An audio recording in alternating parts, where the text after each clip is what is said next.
Pak Kadis, bocoran bagi sahabat buruh. Apakah UMP bisa naik tahun depan?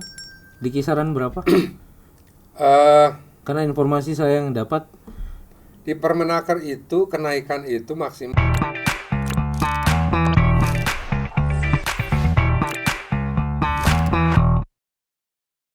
sahabat Banten Podcast, kita sudah bersama Pak Septo, Kepala Dinas Ketenagakerjaan Provinsi Banten. Assalamualaikum. Pak Kadis, Waalaikumsalam. apa kabar? Alhamdulillah, Kaisan baik. Ini masih pakai seragam nih. Ya, Sibuknya luar biasa. enggak sih. Memang tiap hari ngantor pulang jam segini, Pak? Iya. Hmm. Justru kalau Demi masyarakat Banten. maghrib itu terkadang kan begini.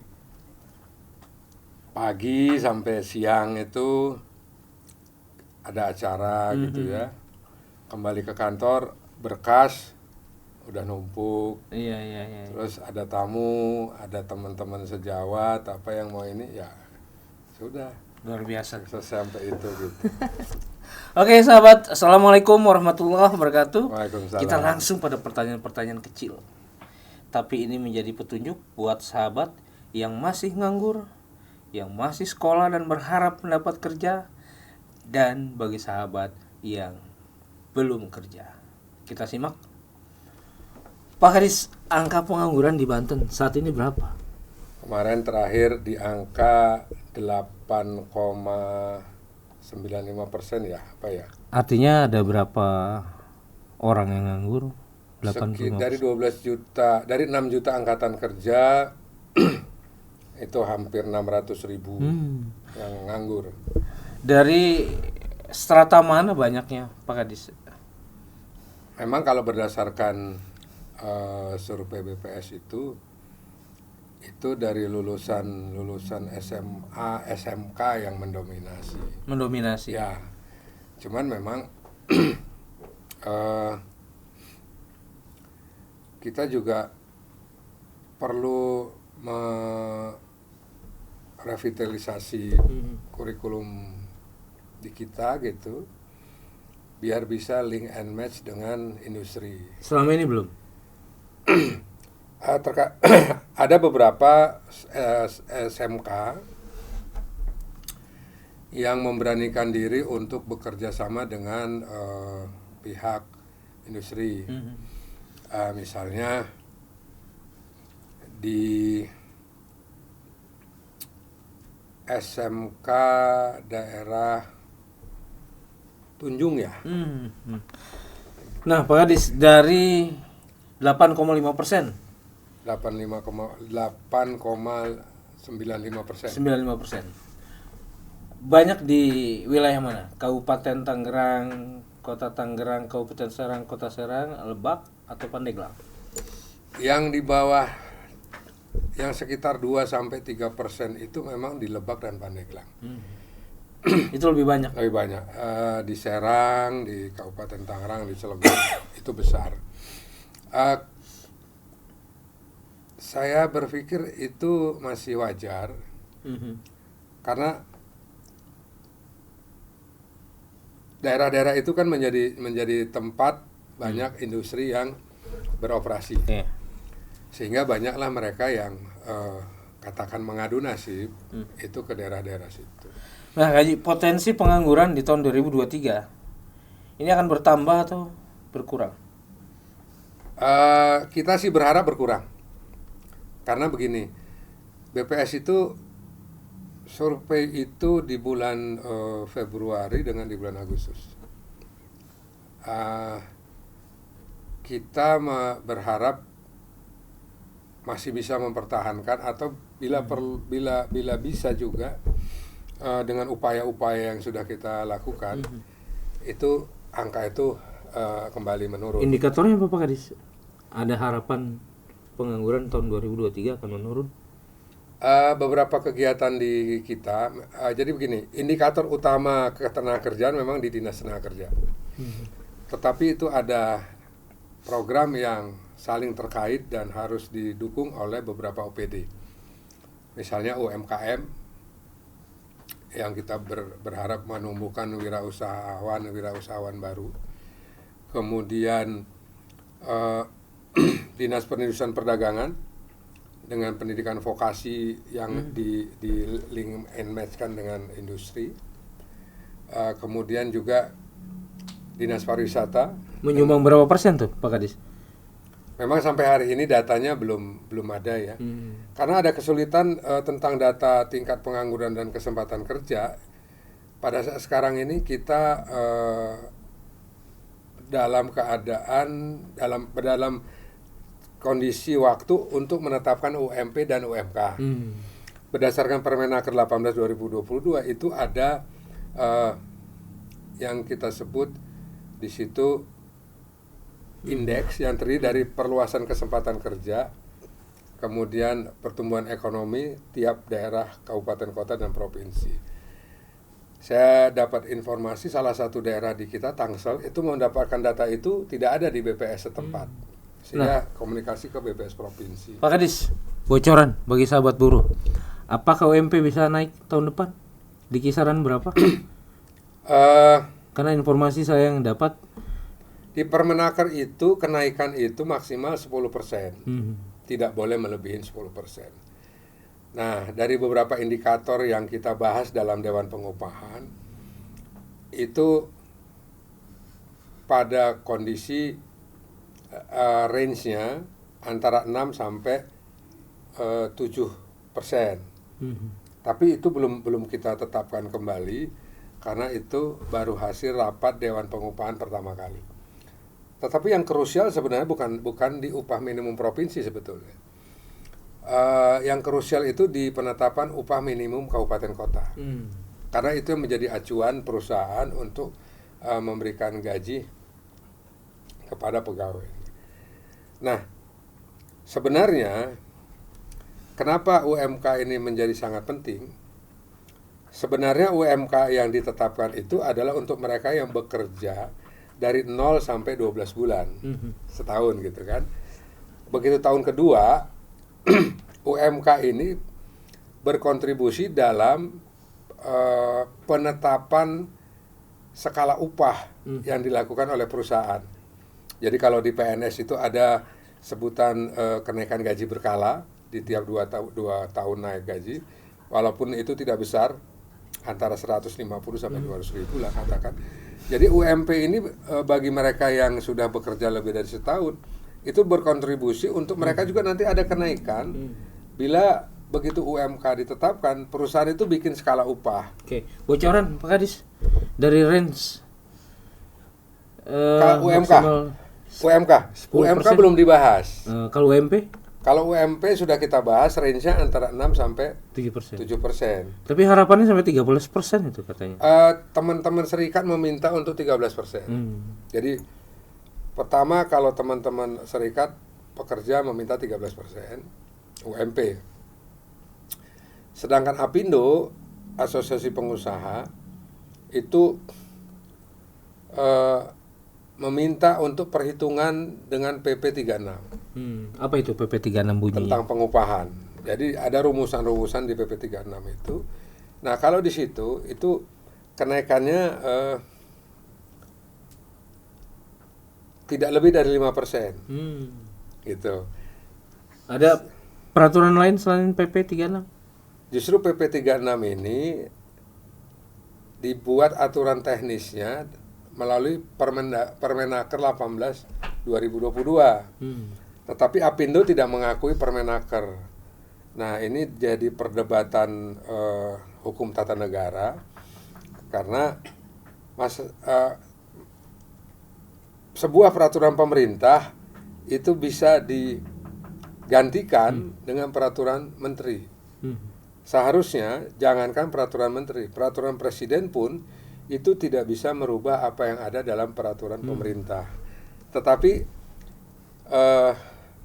pemerintah dalam hal ini Kemenaker berpendapat bahwa Permenaker 1822 itu bukan pengganti PP 36, tetapi pelaksanaan teknis lainnya dari PP 36 2021 tentang pengupahan. Range upahnya beda? Rumusannya beda. Dalam artian rumusnya beda. Maksimal jadi Di berapa Permen Permenaker 18 itu ada yang disebut koefisien alfa sebagai pengali dari pertumbuhan ekonomi dan laju inflasi dengan dikalikan alfa, kemudian ditambahkan ke gaji atau UMP tahun lalu. Nah, Dinas Ketenagakerjaan pakai yang mana?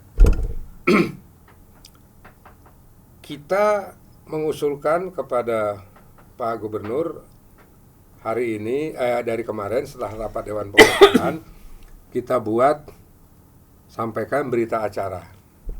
3 pilihan kita sampaikan ke Pak Gubernur, tetapi kita juga menyiapkan sebagai Gubernur, sebagai wakil pemerintah pusat di daerah, maka Gubernur harus mengamankan kebijakan pemerintah pusat. Jadi pakai yang mana?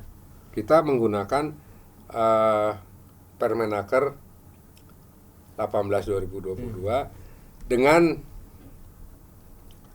penghitungan alfa tadi. Alfa itu di Permenaker disebut antara 0,1, 0,2 atau 0,3. Kayaknya pilihan itu karena penetapan upahnya lebih kecil kali, Pak Kadis. Jadi gini, alfa itu adalah koefisien terhadap perluasan kesempatan bekerja dan kesempatan untuk bekerja. Nah, kita kemarin sepakat bahwa penghitungan alfa itu 0,1 itu yang tingkat pengangguran terbukanya di atas rata-rata nasional. Sedangkan 0,2 itu sama atau mendekati tingkat pengangguran terbuka nasional. Nah, dengan berapa tadi? 8,95? 8,95% angka pengangguran. Banten di urutan keberapa nasional, Pak Kadis? Sementara ini 3. Setelah Jawa Barat dan DKI. Riau. Kalau tidak salah Riau. 3. Tingkat 3. Ranking 3 lah gitu. Sudah berapa lama itu, Pak Kadis? Survei terakhir. Karena 6 bulan lalu kita ranking 1. Di angka 9,2 apa ya? Nah, Pak Kadis, kan kemarin sempat ramai juga Pak Kadis dituduh menyebarkan hoax karena menyatakan ada 3 perusahaan besar di Banten yang akan hengkang sehingga ada pemecatan atau PHK. Nah, apa yang terjadi, Pak Kadis? Memang benar itu? Jadi kalau dilihat dari rekaman pembicaraan, frame-nya pada waktu itu adalah membahas tingkat pengangguran terbuka. Salah satu pertanyaan yang menyebabkan jawaban itu timbul, pertanyaannya, apakah yang sekarang 8,95 ini akan bisa menjadi naik, begitu kan? Saya katakan kemungkinan naik bisa kalau 3 perusahaan besar di Banten yang sudah beredar itu akan melakukan relokasi. Resikonya kan ada pengurangan pegawai di sini dan dia akan mengalihkan ke tempat baru. Nah, pada saat itu terjadi, kita di Disnaker mempersiapkan pelatihan-pelatihan yang berbasis komunitas sehingga mereka bisa mandiri, entah barista, nyablon, memang masih tradisional lah, khusus kecantikan bagi ibu-ibu karena kan ini banyak pegawai. Artinya analisis itu benar, Pak Kadis, bukan hoax ya? Kalau ditanya data dan duduk satu meja antara pengusaha, serikat pekerja dan Disnaker, itu mungkin terjadi perdebatan. Tetapi saya dapat data dari salah satu kabupaten di Banten, selama 2021 saja itu sudah 4.000 rekomendasi untuk PHK. Rekomendasi itu digunakan untuk mengklaim BPJS Ketenagakerjaan. Iya, artinya saya ingin yakinkan Pak Kadis, apa yang Pak Kadis katakan bukan hoax. Bukan hoax dan itu kegelisahan kita di Disnaker. Kalau ini terjadi kita harus antisipasi. Nah itu juga kita dengan begitu kan berharap juga bahwa program-program yang ada di Dinas UMKM, di Sperindak gitu ya, kemudian di pariwisata itu lebih di-push lagi, lebih didorong lagi untuk antisipasi itu. Kita punya harapan besar. 300 hektar di kawasan Cileles Lebak akan dibuka kawasan industri dengan tagline Green Industry, dan Pak Gub sudah menyampaikan itu. Kemudian bila tol Serang Panimbang ini tembus sampai ke Panimbang, kita berharap di situ pariwisata juga tumbuh, maka industri-industri kreatif di situ juga akan tumbuh. Sehingga karena objek wisatanya utara dan selatan ada sedikit perbedaan walaupun sama-sama laut, itu kita bisa berharap ada pertumbuhan ekonomi yang membuka kesempatan kerja di selatan, yang akan memperkecil disparitas antara selatan dengan utara sekarang. Karena utara juga yang kita andalkan kan baru sekitaran Anyer, Carita gitu kan. Kalau di Tangerang sendiri kan pantai utaranya sedikit juga yang bisa menjadi objek wisata. Pak Kadis, diprediksi kapan 3 perusahaan besarnya akan hengkang? Awal tahun depan, pertengahan, akhir? Kalau dibilang hengkang tidak, mereka tetap akan beroperasi di sini. Hanya mungkin kapasitas produksi dan jumlah tenaga kerjanya berkurang. Sampai berapa persen? Itu tergantung dari rencana pengembangan bisnis perusahaan masing-masing ya. Kabarnya sampai 80%. Pak Kadis. Itu informasi itu bisa iya bisa tidak. Karena beberapa perusahaan yang ada di kita sekarang juga sudah membuka beberapa titik untuk relokasi dan ekspansi Banten. di luar Banten, yang boleh dikatakan dari sisi luas pabriknya saja itu lebih besar yang ada di luar Banten. Di Banten ini kesulitannya kalau untuk memperluas lahan pabrik misalnya, itu kendalanya terutama pertanahan. Karena sudah padat gitu kan. Kemudian setelah itu walaupun tanahnya ada misalkan, harganya juga sudah tidak bisa. Pak Kadis, saya ingin menemukan satu bahasa yang clear supaya masyarakat juga paham. Kalau bukan hengkang, Pak Kadis ingin pakai kata atau diksi apa untuk menggambarkan kerawanan ekspansi mereka. Ekspansi mereka. Ekspansi itu kemudian mengerem produksi yang ada di Banten, mengurangi produksi yang di Banten, meminimalisir tenaga kerja yang ada di sini. Walaupun menurut Kementerian Tenaga Kerja itu tidak jadi persoalan, karena mengurangi tingkat pengangguran di daerah yang dituju, betul. Tapi kan di daerah yang ditinggalkan itu tingkat penganggurannya malah akan bertambah gitu. Jadi untung di sana, rugi di kita, kan begitu kan. Nah, saya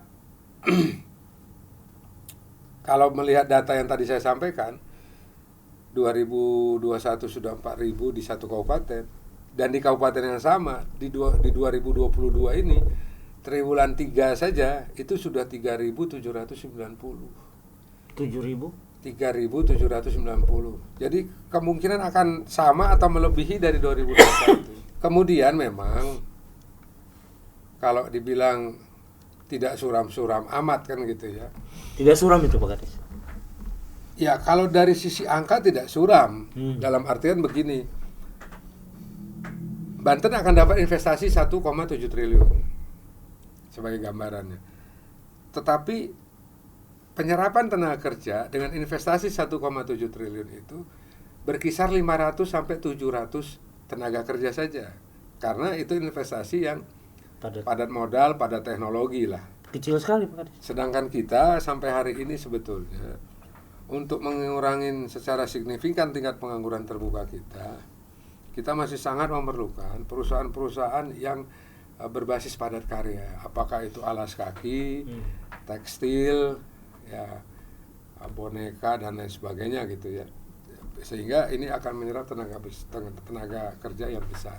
Pak Kadis, strategi Dinas Ketenagakerjaan mengantisipasi tingkat pengangguran di tahun depan? Apa Pak Kadis? Kita akan memaksa dengan kewenangan yang ada bahwa setiap perusahaan itu wajib melaporkan pertama lowongan pekerjaan yang dia akan lakukan. Yang kedua, kita akan lakukan pembinaan hubungan industri melalui bipartit dulu. Kalau bipartit ini kan adanya di satu perusahaan antara pengusaha dengan pekerja. Apa sanksinya kalau nggak mau perusahaan? Kita akan lakukan tindak pidana ringan dulu. Karena di Undang-Undang Ketenagakerjaan sanksi yang minimal yang bisa kita lakukan adalah dengan pembinaan. Itu ada tindak pidana ringan berapa tahun? Sedikit, tapi disertai dengan denda. Ya, dendanya signifikan? Tidak juga, hanya tergantung keputusan hakim. Tapi yang terjadi, jangan pemerintah bercanda ini Pak Kadis. Bercanda sih tidak, tapi dalam artian kita lebih kepada fungsi pembinaan dulu. Misalnya, pertama norma-norma ketenagakerjaan yang harus diikuti oleh perusahaan. Apakah itu upah, lingkungan kerja, begitu kan?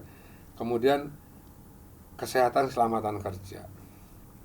Itu juga harus kita lakukan. Nah, berikutnya kita akan dari sisi hubungan industri, bipartit tadi kita akan galakkan, dan di tingkat pengambil kebijakan tripartit juga kita akan selalu rutinkan untuk menjaga kondisivitas itu. Berikutnya kita juga akan melakukan pelatihan-pelatihan dan pemagangan-pemagangan. Pelatihan dan pemagangan ini untuk menciptakan sumber daya tenaga kerja yang paling tidak dia dengan magang dia sudah merasakan atmosfer bekerja harus bagaimana. Karena pada saat dia magang dilihat oleh manajemen dia bagus, dia bisa langsung direkrut. Magang juga digaji? Digaji itu sekitar 75-80%. Dan ada yang disubsidi oleh pemerintah. Pekerjaannya full? Pekerjaannya full.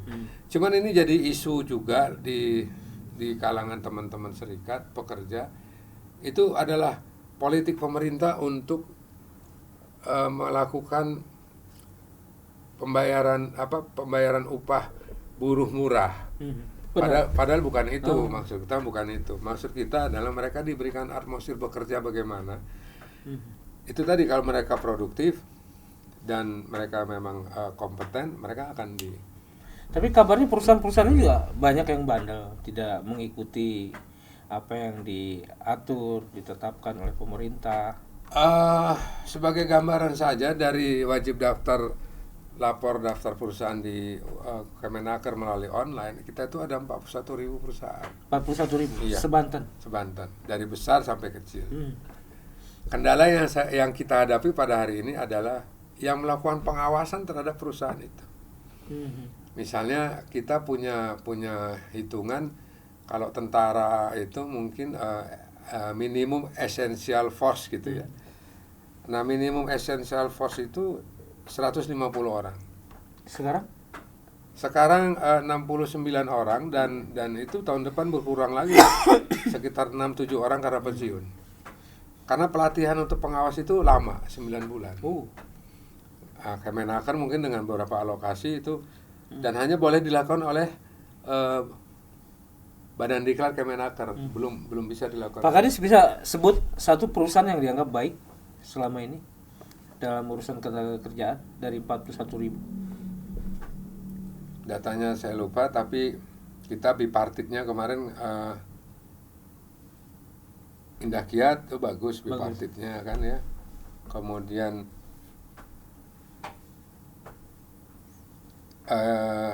pembangkit listrik Labuan tuh baik bipartitnya. Gitu. Yang paling buruk? Dan kita tidak ekspos itu gitu ya. Kita tidak ekspos itu karena ya itu bagian dari tim penilai saja lah. Nah, itu akan kita dorong terus itu gitu. Nah, kemudian kita berharap juga memang kalau ada persoalan-persoalan di perusahaan, itu bisa dilakukan bipartit dulu.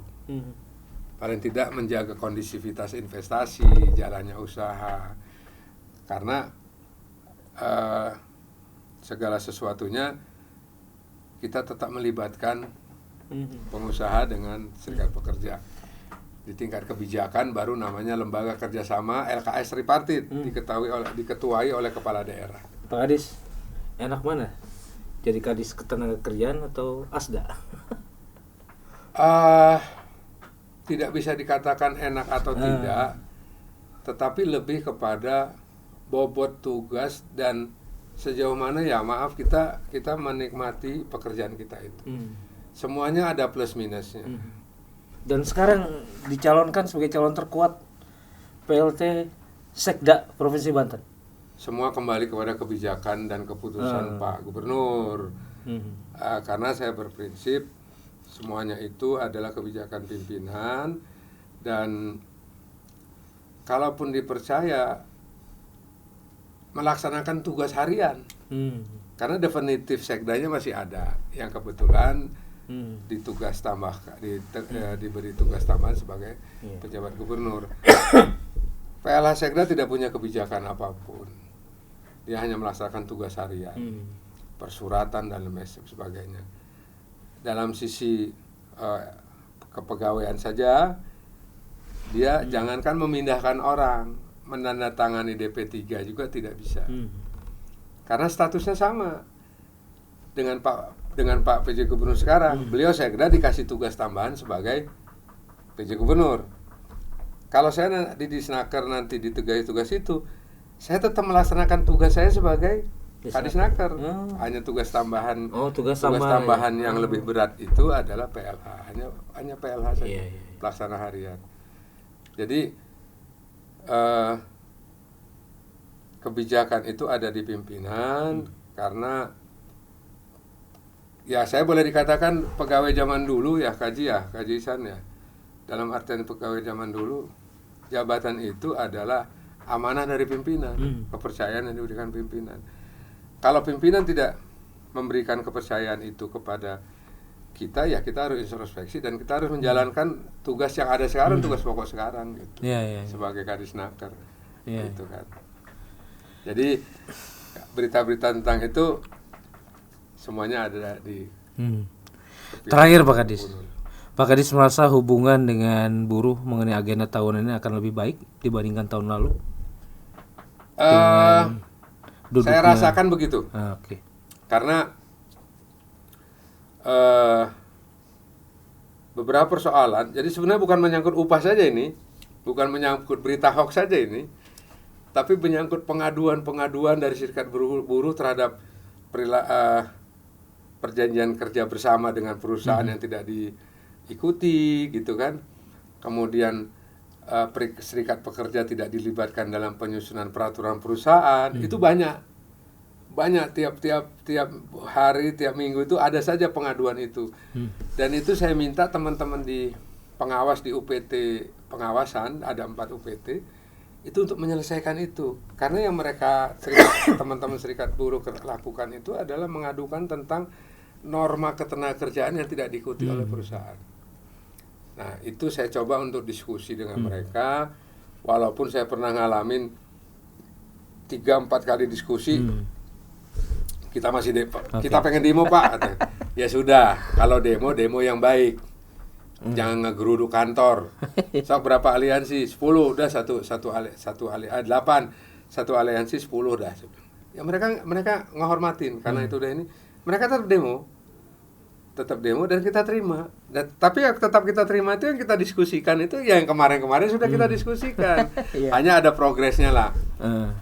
Seperti misalkan UPT Kabupaten Serang Lebak Pandeglang, mereka tiap Jumat membahas kasus sampai di mana, bagaimana penyelesaian segala rupa. Nah, nanti dengan adanya nota pemeriksaan 1 dan 2, itu perusahaan wajib mengikuti. Kalau tidak, maka akan kita tingkatkan kepada penyidikan oleh PPNS kita, dan itu proses hukumnya kita lakukan. Tapi yang menjalani seperti itu belum ada. Mudah-mudahan tidak ada. Oke. Dengan nota pemeriksaan juga perusahaan bisa menyelesaikan persoalan yang ada di, karena ada persoalan di kita yang sudah hampir 2 tahun lebih tidak terproses. Setelah kita buka forum begitu dan ternyata di kita tidak bisa lakukan, kita minta supervisi monitoring dari Kemen Pusat. Alhamdulillah persoalannya sudah ada titik Siap. penyelesaian. Baik, Intinya komunikasi, Kaji. Pak Kadis. Komunikasi yang kita bangun ya. Walaupun memang kita tidak bisa memuaskan semua kepentingan dan kehendak kita, karena kita kalau nyari sampai yang lain titik puas, Pak Kadis bisa lemes. aku belum puas kalau sudah lemas katanya gitu kan. Iya Pak Kadis. Sahabat, gak kerasa padahal banyak yang harusnya kita bahas. Tapi saya akan katakan satu kesan tentang Pak Septo: solutif, energik, kemudian komunikatif. Terima kasih. Assalamualaikum warahmatullahi Assalamualaikum wabarakatuh. warahmatullahi wabarakatuh. Terima kasih.